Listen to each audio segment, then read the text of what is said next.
Hello, hello, hello. It is good to be back. Really excited to see you. There's been a lot going on, a lot of rallies that have been happening. And today I caught up with the rally in Mwense district in Luapula province. It was epic. It was beautiful. Oh my God. The crowds just went mad, excited. They were chasing the cars. There was hooting and dancing everywhere. Women and children, men, young people, old people.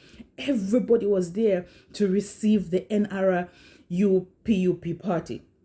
To be honest, I have never in my life seen an opposition party so young being so celebrated by the people. You can tell they are loved. It looks like it's a fire, that has been started where there's oil and it has just gone brrrr. In every corner of Zambia. Who does not know BM8? Who does not know Makebi Zulu? It's like they are the people's choice. The people have chosen their leader. You can see the love. You can see how they are connecting to the audience and how the audience is connecting back to them. There's so much, that's leaving us behind to admire. We're looking and we're saying, wow, the things of God. You can't run away from them. I'm not going to take much of your time. I'm just going to go straight into the summary of today's rally.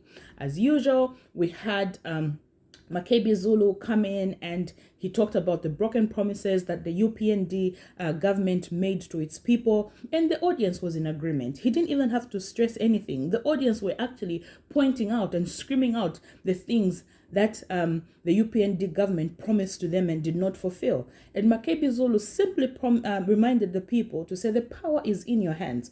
You know what broken promises were made to you within the past 4 years. The power lies in your hands. The power lies in your vote.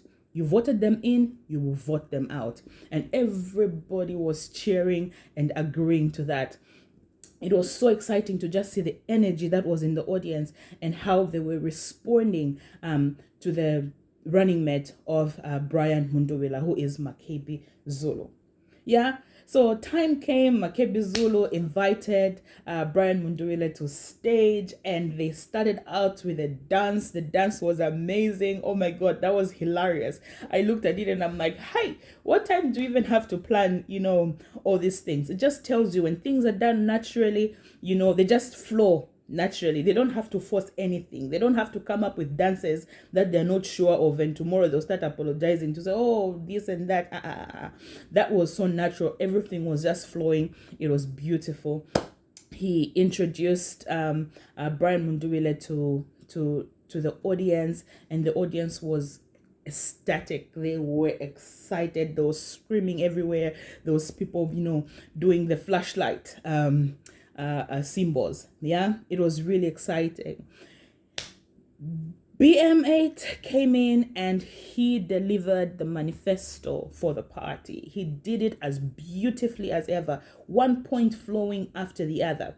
If you have watched my other videos, I have explained and talked about the party's mandate, and I try by all means in the different videos or the upcoming videos not to really repeat the stuff. So just make sure you watch my videos, my previous videos, so that you are able to follow the whole rally as it goes. I don't want to be repeating some of the things, but I will try by all means to pick out the new things that were coming up. Remember, as the team is going around in the different districts, they are making sure that they are looking at issues that are directly affecting the people of that district. They're trying to find solutions and answers to the problems of specific districts. Like I said, District A could be having a problem different from District B. Sometimes it could be a similar problem, but as well the approach could be different on how best they could solve those problems.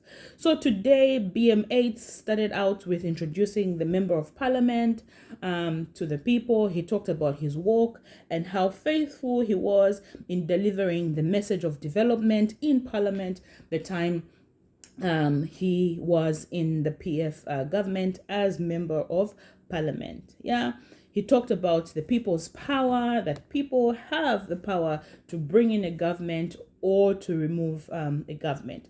He also went back and talked about the commonly made statements today of the president, Hakainde Hichilema, where previously in his campaigns, he talked about if the government is not delivering, the people have the right to remove that government. Today, we're working on his words and bringing his words back home and saying, sir, this is what you said at some point when you were campaigning. You said if the government is not delivering, the people have the power to remove that government out of power. And today, we are saying those words back to you. You have failed to rule the people. You have failed to provide a decent life for the Zambian people. And we are saying, Sa Kuyabebele, this is your time to leave. And we can only do that through the ballot by voting. He spoke about the issue of fertilizer, calling out all the farmers and saying you were promised that you'll be given fertilizer, and yet you're given fertilizers in Medas, and that's not going to happen. If you re-elect us, we will stick to the promises that we made from the beginning during the PF government, that they would give you 8 to 10 bags of fertilizer, and we're going to do just that for you, including seed. Yeah, those cheering in the crowd. He also talked about the overcrowded classrooms, that in as much as we are talking about free education, but the classes are overcrowded, making it hard for the pupils to concentrate, and the audience was in support of this. You'd find a class has 120 pupils. How can 120 pupils learn in one class taught by one teacher? That makes it very hard, and that is not what we call quality education. But Mundubile is saying, when I come into power, I am going to make sure that we have quality education. Uniforms will be given for free. Women and men will be empowered to be able to produce uniforms for the pupils in the school, and he will empower the men and women with the skill and the resource that they need to be able to provide or supply schools with these uniforms. In turn, the schools will give these uniforms for free to the pupils. So free uniforms and free books equals to quality education, less burden on the parents of spending on school materials. So now we're not only going to be sending our children to school for free, but also our children will be able to have exercise books and uniforms to wear at school. Parents will not have to bother to look for those things anymore once the NRPUP party is elected. The other thing that he talked about was the cash transfer. He still emphasized and said whoever is eligible for the cash transfer would definitely be able to benefit from this service. He also talked to the teachers, and he said he cares so much about the teachers, and that once elected into power, they will make sure that they build houses for teachers. This was very powerful and unique, yeah? And we know that housing has been a very big issue in most of the schools, especially for schools in the rural areas. So teachers would be deployed to different parts of the country, and there will not be accommodation for them. So we're saying, in as much as we are still going to continue with recruiting teachers, but we'll also make sure that the teachers have proper housing. That was brilliant. Yeah.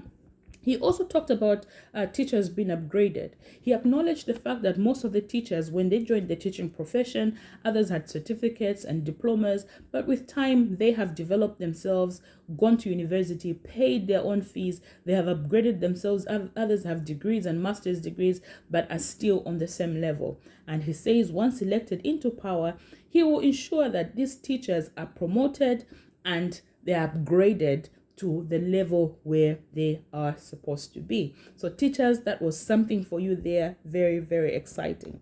Yeah. He also talked about the statement that has been misunderstood over civil servants, to say that he does not like civil servants, but that is not true.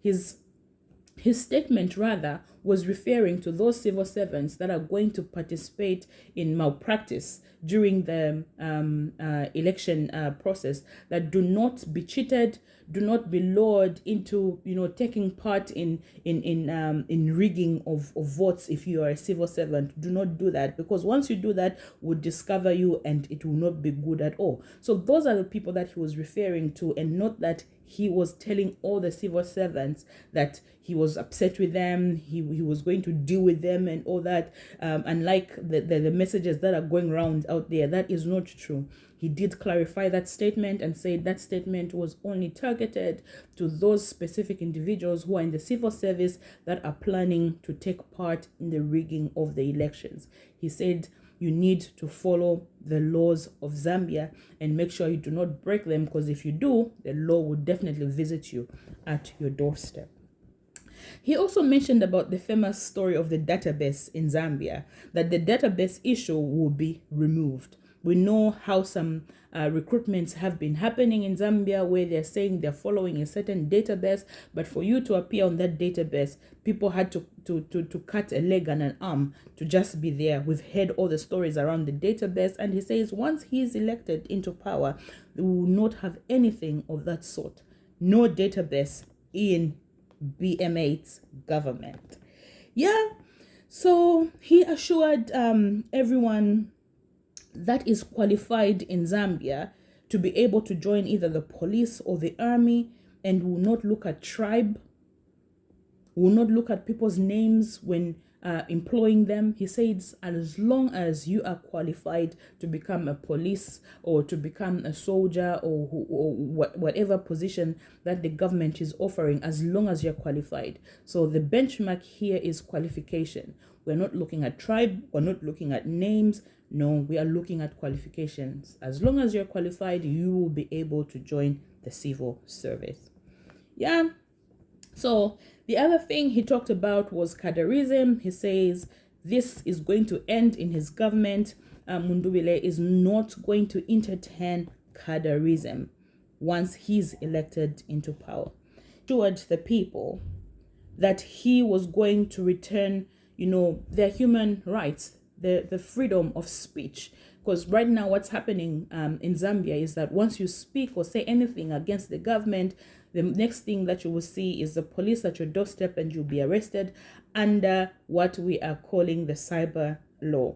Yeah, the cyber security law, whatever it is that it is called.